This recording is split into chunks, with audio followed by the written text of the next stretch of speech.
What if your money isn't actually yours? What if every pound, euro, or dollar you have saved is designed to lose value year after year? According to Chapter 4 of the Bitcoin Standard, there was a time when money meant gold, when governments couldn't create it out of thin air. But in the last century, everything changed. Today, I will show you how governments abandoned gold, built our modern debt system, and how this affects your savings, your family, and your future. Do you feel like it's harder to get ahead even when you save? Let's start with what money used to be. For thousands of years, people trusted gold and silver, rare durable metals, as money. By the late 1800s, the world was on the gold standard. According to the Bitcoin standard, every dollar or pound was just a certificate for a fixed amount of gold. If you had a banknote, you could swap it for a real gold at any time. The system forced governments to be disciplined.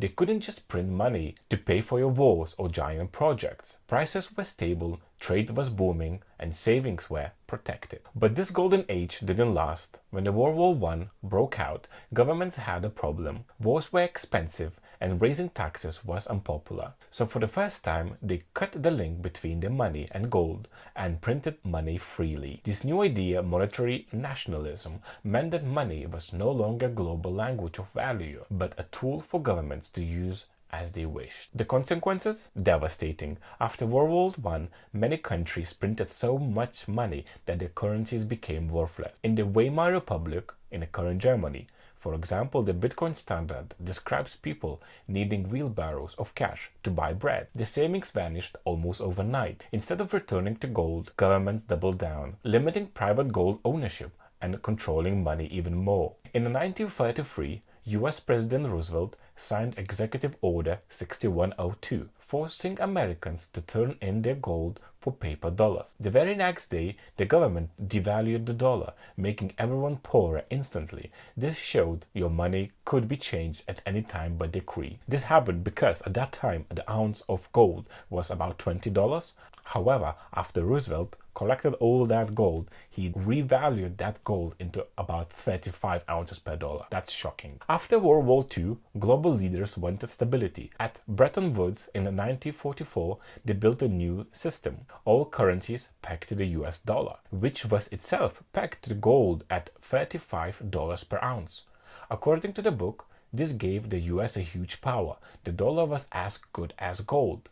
But under the surface, something was brewing. By 1960s, the US government was spending heavily on the Vietnam War and new social programs. To pay, it printed more dollars than it had gold. Countries like France noticed and began demanding gold for the dollars. It was a bank run, but on a global scale. In August 1971, President Nixon went on TV and announced the US would temporarily stop exchanging dollars for gold. This temporary move is still with us. Suddenly, the world's money was no longer backed by anything real, just government promises. This is called fiat money, from the Latin for let it be done, meaning money by government decree. The Bitcoin standard shows how this moment changed everything. Governments could now print unlimited money. Prices started to rise, caused by inflation. Saving became much harder. Have you or your family ever noticed prices rising faster than your wages? Let me know. So, how does money work today?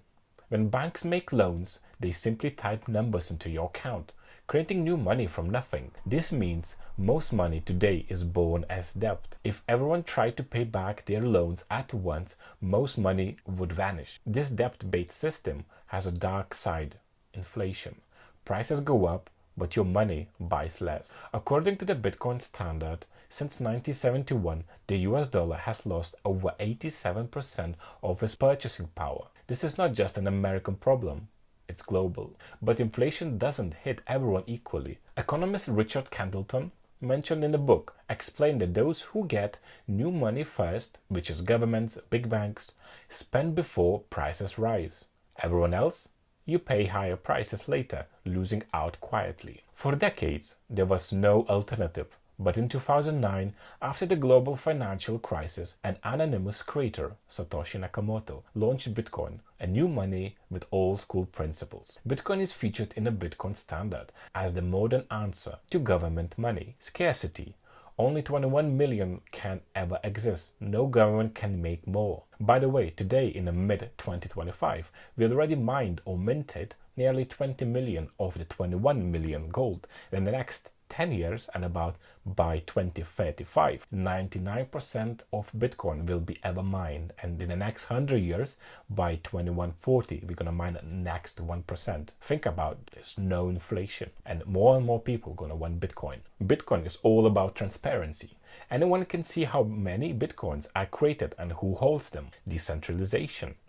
No single country or authority controls Bitcoin. If you hold your private keys, you control your money. Technically, Bitcoin is a programmed money. Supply is fixed, unlike fiat, which is infinite. New coins are mined by computers running code, not by printing presses or loans. Transactions are verified by a global network. No single point of failure. Bitcoin brings back the discipline and fairness of gold, but with the speed and reach of the internet. This isn't just history, it's your future.